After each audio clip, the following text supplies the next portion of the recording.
नमस्कार and welcome you to वर्ल्डोपीडिया। दोस्तों, पिछले कुछ समय से जो भारत और नेपाल हैं उनके रिश्ते उस लेवल पे अच्छे नहीं चल रहे हैं जितने एक समय पे हुआ करते थे। चाहे बॉर्डर का विवाद हो या फिर मैप के इश्यूज हों, दोनों में कुछ ना कुछ लेकर जो विवाद है वो चलता ही रहता है। लेकिन ये विवाद और भी ज़्यादा तब हो गया था जब नेपाल में कम्युनिस्ट पार्टी की गवर्नमेंट थी जिसके प्रधानमंत्री केपी ओली शर्मा थे। वो जो पार्टी थी वो चाइना के बहुत करीब थी, लेकिन अभी वो गवर्नमेंट चेंज हो चुकी है और अभी जो प्रेजेंट में नेपाल की गवर्नमेंट है वो इंडिया के साथ रिश्ते बेहतर करने की कोशिश में लगी हुई है। और उसी का रिजल्ट है, ये देख सकते हैं आप कि द काठमांडू पोस्ट का आर्टिकल कि India cabinet's okays plans to buy Nepal's 10,000 megawatt power. तो जो इंडिया है वो जो नेपाल की इलेक्ट्रिसिटी खरीदेगा और वो भी 10,000 मेगावाट पावर, और ये बहुत ही बड़ा आंकड़ा है और ये 10 सालों में जो है खरीदा जाएगा। नाउ इस जो डील से जो है इंडिया और नेपाल दोनों को बहुत ही ज़्यादा बेनिफिट होगा। नाउ कैसे इंडिया और नेपाल दोनों को बहुत ज़्यादा बेनिफिट होगा मैं बताऊंगा इस वीडियो में,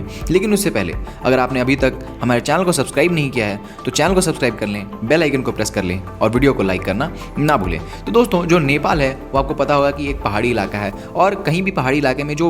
इलेक्ट्रिसिटी पैदा करने की क्षमता होती है वो बहुत ही ज़्यादा होती है, क्योंकि जो पहाड़ी इलाके हैं वहाँ पे हम हाइड्रो इलेक्ट्रिक पावर प्लांट जो है बहुत ही ज़्यादा बना सकते हैं और नेपाल में इसकी बहुत ही ज़्यादा संभावनाएं हैं। तो जो नेपाल की इलेक्ट्रिसिटी पैदा करने की क्षमता है वो बहुत ही ज़्यादा है और इंडिया में कंजम्पशन ज़्यादा है, तो इंडिया जो है वो उस इलेक्ट्रिसिटी को खरीद सकता है। और जो नेपाल के प्रधानमंत्री आए हुए थे जब भारत के दौरे पे, तो उनके दौरे पे जो और भी बहुत सारे मुद्दे हैं उन पे बात हुई, जैसे कि जो पीएम मोदी हैं उन्होंने बताया था कि जो बॉर्डर डिस्प्यूट है इंडिया और नेपाल के बीच में उसको भी जो है हम रिजॉल्व कर लेंगे। लेकिन जो चाइना है वो चाइना नेपाल को उकसाने का काम कर रहा है कि जो इंडिया है वो नेपाल को दबाने की कोशिश कर रहा है, और ऐसे में इंडिया का ये मूव जो है बहुत ही ज़्यादा स्ट्रेटजिक है। नाउ ये मूव उस समय चला गया है जब नेपाल के जो पीएम है पुष्प कमल दहल वो जाने वाले हैं चाइना के विजिट पे, और चाइना के विजिट पे भी वो सिमिलर तरीके का एक एग्रीमेंट की जो है अपेक्षा करेंगे कि जो चाइना है वो भी जो है इंडिया की तरह ही नेपाल से इलेक्ट्रिसिटी खरीद ले। लेकिन इंडिया ने पहले ये ऑफर दे दिया है नेपाल को, तो इससे जो है एक मानसिक दबाव रहेगा